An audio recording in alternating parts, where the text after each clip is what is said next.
Hello friends, কেমন আছো তোমরা সবাই? আশা করি ভালো আছো, আমিও ভালো আছি। দেখো ছাদে চলে এসেছি। এই দেখো মাছ নিয়ে মাছ কাটবো। এগুলো হচ্ছে শিঙি মাছ, আমরা জিওল মাছ বলি।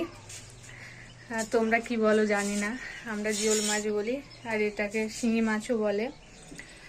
তা এই মাছগুলোতে লবণ দিয়েছি যাতে মাছগুলো মারা যায়, কাটতে সুবিধা হবে, নাহলে কাটা আছে। আমি তো এই মাছ কাটতে ভীষণ ভয় পাই, তো দেখি সেই জন্য লবণ দিয়ে রেখেছি। মাছগুলো মারা গেলে তারপরে কাটবো, নাহলে কাটা ফুটে যাবে। তো চলো মাছগুলো এবার কেটে নিই।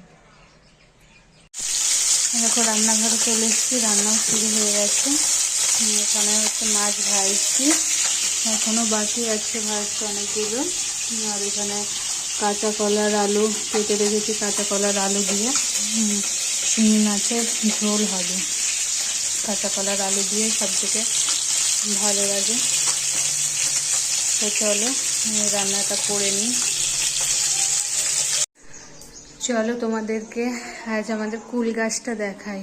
আমাদের গাছে কত কুল হয়েছে, কত মোটা মোটা কুল হয়েছে। দেখো এই দেখো, ঘরে থেকে এই জানলা দিয়ে কুল পাড়া হবে। দেখো কত কুল হয়েছে।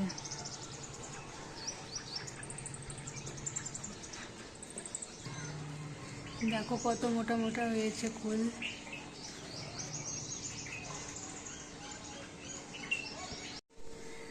এখনো কিন্তু কুল ভালোভাবে পাকেনি, তাও এত মোটা মোটা হয়েছে। আমাদের গাছের কুল খুবই বড় বড় সাইজের হয়।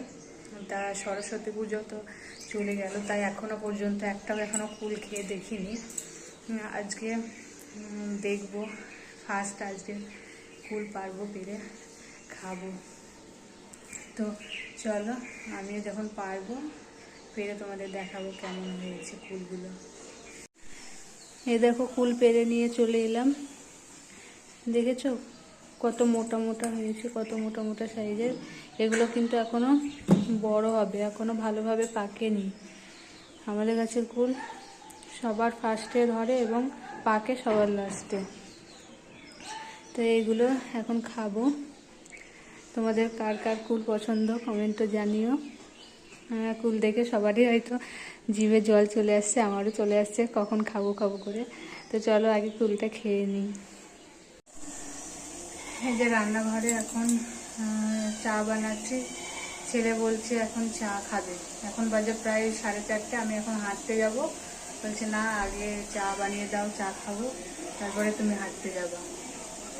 তো ওকে চাটা বানিয়ে দিই, ওর আবার টিউশন আছে, ও টিউশন যাবে, সেই জন্য বলছে এখনই খেয়ে নেবো। আমি হাঁটতে গেলে আর ওর চা খাওয়া হবে না, আমি বানিয়ে দিতে পারবো না। সেই জন্য এখন এরকম চা হচ্ছে, ওকে চাটা দেবো, দিয়ে আমি হাঁটতে যাব। চাটা বানিয়ে নিই, দিয়ে ওকে দিয়ে আমি যাই হাঁটতে, আবার আসছি পরে। এখন হচ্ছে রাতের খাবার, আজকে হচ্ছে গোলা রুটি। গোলা রুটি বানাচ্ছি। এই যে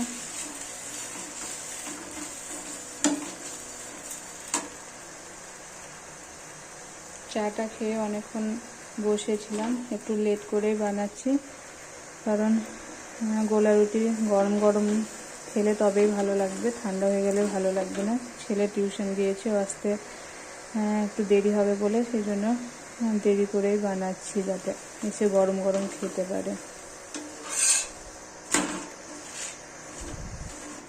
তো আমি রাতের খাবারটা বানিয়ে নিই। তো আজকের মতো ভিডিওটা এখানেই শেষ করছি। কেমন লাগলো তোমাদের কমেন্টে জানিও, আর আমার চ্যানেলটিকে সাবস্ক্রাইব করো এবং লাইক করো, কমেন্ট করো, আমার চ্যানেলটির পাশে থেকো। তো ওকে, টাটা, বাই।